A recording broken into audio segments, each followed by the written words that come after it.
Assalamualaikum warahmatullahi wabarakatuh.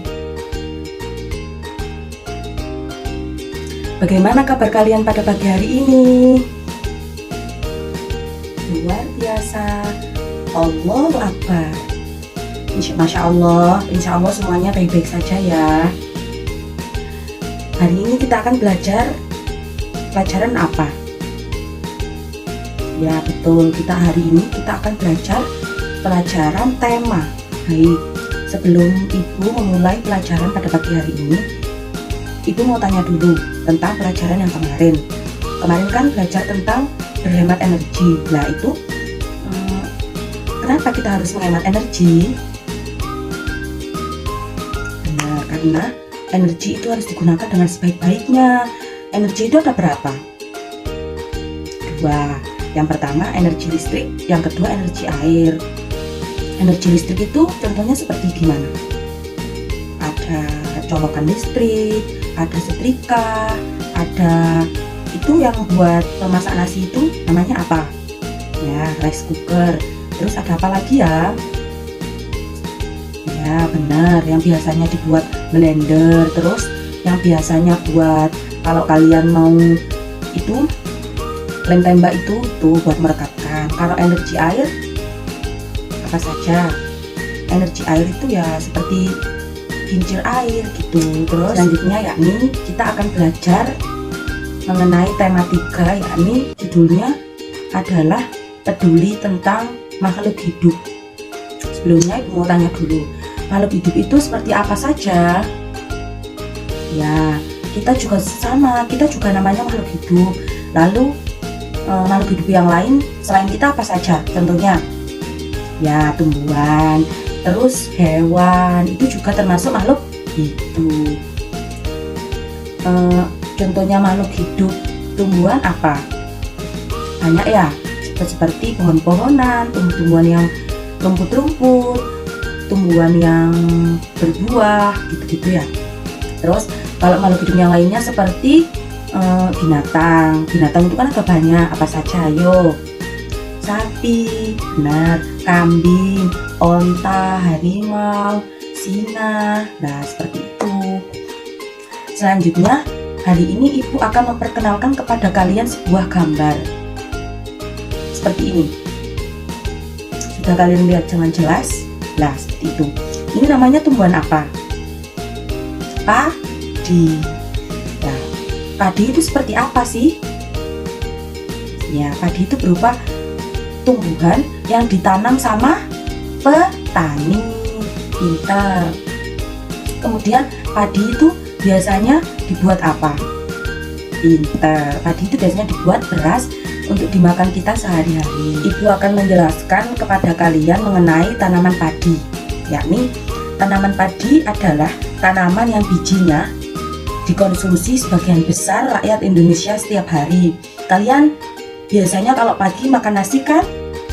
Ya, ada yang makan roti. Ada tapi sebagian ya. Maksudnya sebagian kecil gitu. Soalnya emang rata-rata kita sebagai rakyat Indonesia itu makannya nasi kalau pagi ya. Biasanya kalau nggak makan nasi itu kayak nggak kenyang gitu ya. Ya. Terus makanan pokok rakyat Indonesia juga padi itu. Lalu padi juga tumbuh di sawah di dataran rendah. Yang keempat yakni sumber daya alam hayati. Yang kelima termasuk tanaman biji-bijian. Padi itu kan berupa biji-bijian ya. Ya. Termasuk jenis tanaman rumpun. Soalnya padi itu kan awalnya rumput dulu gitu. Terus lama-kelamaan dia membuah yang di dalamnya terdapat biji gitu. Kemudian kaya akan karbohidrat. Padi itu kan termasuk karbohidrat ya. Ya. Padi juga memiliki biji tunggal yakni monokotil dan lain-lain. Lalu biji padi juga dimakan oleh unggas, daunnya dimakan oleh ulat dan hama atau wereng.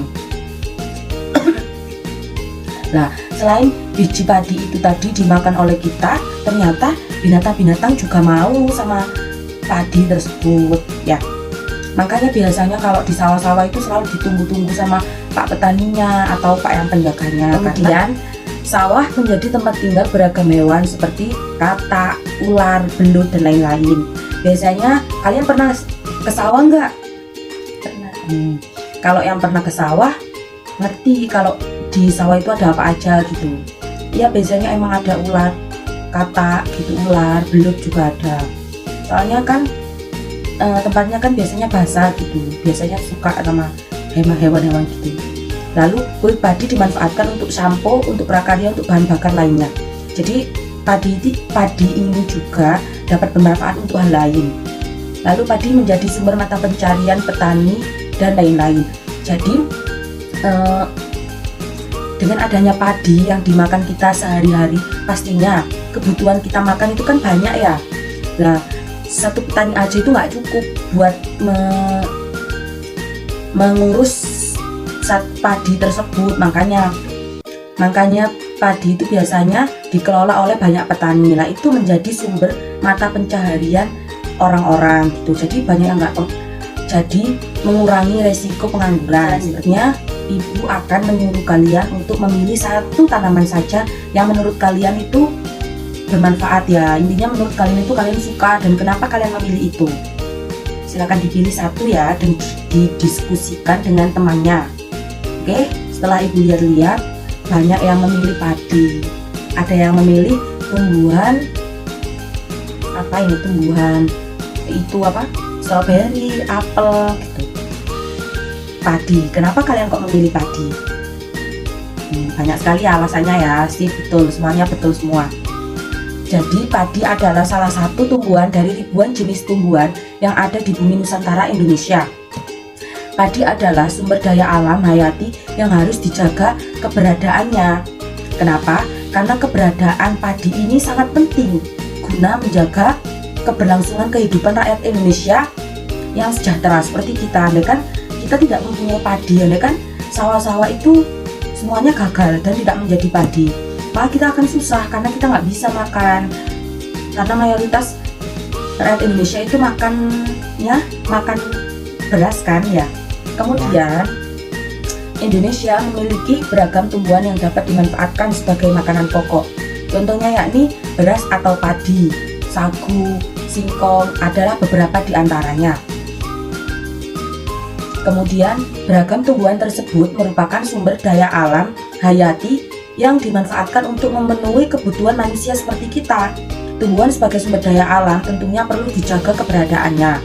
Jadi misalnya ada sawah, lalu kalian dalam perjalanan mau ke sekolah ya, lalu ada sawah yang sedang diganggu oleh hewan lain, maka kalian boleh untuk mencegahnya, karena padi termasuk tumbuhan yang perlu dijaga keberadaannya karena kita perlu makannya, seperti itu ya. Kemudian ibu akan menjelaskan beberapa cara untuk mempertahankan padi agar tetap dapat dinikmati masyarakat Indonesia. Yang pertama yakni menjaga bibit agar dapat ditanam kembali. Dan bibitnya itu dijaga supaya bisa dimanfaatkan kembali. Yang kedua, menjaga lahan pertanian, jangan sampai lahan digunakan untuk kebutuhan lainnya, misalkan dijadikan untuk mendirikan bangunan, jangan, soalnya dapat merusak lahan tersebut karena kan itu khusus padi gitu ya. Ya begitu. Nomor tiga, menjaga kebersihan lingkungan sekitar, yakni sampah akan menyebabkan banjir. Apabila terjadi banjir, maka tanaman padi tidak akan bisa tumbuh. Yang keempat, saluran air dijaga agar tetap mengalir. Jadi meskipun di padi itu banyak airnya, tapi juga harus tetap dijaga agar supaya salurannya itu tetap berjalan begitu, tidak sampai banjir ya. Yang kelima yakni penggunaan beras yang tidak berlebihan, yakni kita dalam menggunakan beras itu jangan berlebihan, jangan malah dibuang-buang begitu, karena itu kan namanya mubazir ya. Karena jumlah penduduk yang meningkat akan meningkatkan kebutuhan yang besar juga terhadap padi. Jadi otomatis kalau kita penduduknya semakin banyak, maka semakin banyak juga yang membutuhkan pada padi. Karena penggunaan beras sesuai kebutuhan akan sangat membantu para petani. Selanjutnya, ibu akan memberikan kalian PR, yakni untuk mengamati 3 gambar berikut. Ini yang akan 3 gambar berikut ini ya. Ini nanti dicari ini namanya apa, kemudian ini tuh apa sih gitu. Kayak yang pertama itu gambarnya apa, sama artinya apa gitu ya. Setelah ditulis semuanya tiga-tiganya, kemudian kalian kalau ada yang ditanyakan kalian tulis saja, nanti dikumpulkan di meja ibu. Dah, cukup sekian yang dapat ibu sampaikan. Intinya kesimpulan pada hari ini yakni tentang padi. Kita harus menjaga kelestarian padi di negara kita karena mayoritas penduduk Indonesia sangat membutuhkan padi untuk dimakan sehari-hari. Cukup sekian yang dapat ibu sampaikan. Assalamualaikum warahmatullahi wabarakatuh. Tepuk semangat, semangat, semangat. Sampai jumpa anak-anak.